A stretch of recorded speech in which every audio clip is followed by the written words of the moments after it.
Contribuer à réduire considérablement le phénomène d'abandon des classes par des filles et mener des actions pour l'éradication des violences sexuelles en milieu scolaire, tels sont les objectifs de la rencontre initiée par la Fondation Regard d'amour avec les instituteurs, enseignants et directeurs de la commune de Ndali le samedi 6 avril dernier. C'est l'hôtel de ville de la dite commune qui a servi de cadre d'échange autour du thème « Abandon scolaire des filles, rôle et responsabilité des enseignants ». Il est question de présenter notre projet et qui a pour but de discuter, échanger avec les enseignants afin de leur faire comprendre qu'il est temps de réduire l'abandon scolaire des filles et de parvenir à grossesse zéro dans la commune de Ndali et de Mbembereke.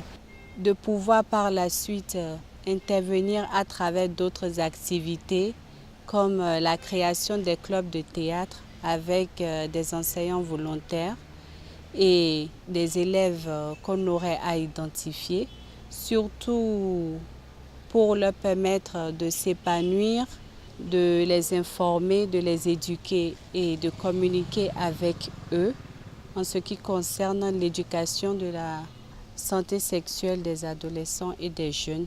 Au cours de cette séance, une communication a été présentée sur les causes des abandons et des violences en milieu scolaire. Les statistiques dans l'ensemble ne sont pas reluisantes. Nous avons exploré les différentes causes des violences sexuelles en milieu scolaire, des abandons qu'on note chez la jeune fille en milieu scolaire. Si nous prenons les cas de violences sexuelles en milieu scolaire, c'est surtout l'irresponsabilité de certains enseignants, manque de suivi de la jeune fille qui font que l'enfant est livré à elle-même et ça donne à des pratiques qu'il ne faut pas. Globalement, si nous allons nous en tenir à la commune de Ndali, il y a 3 filles qui abandonnent chaque jour. Et quand on parle des grossesses, il y a en moyenne 2 grossesses par semaine dans la commune de Ndali. À l'issue des travaux, plusieurs recommandations ont été formulées. Je crois que l'engouement autour de ce thème nous donne grand espoir. Aujourd'hui, le développement ne se limite pas à l'intérêt éphémère, instantané. C'est toute une planification, c'est un appel à la conscience et à la responsabilité dans tout ce que nous faisons.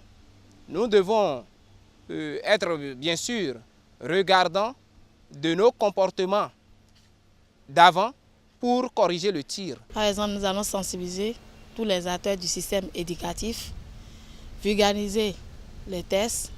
On va dénoncer les auteurs et les complices.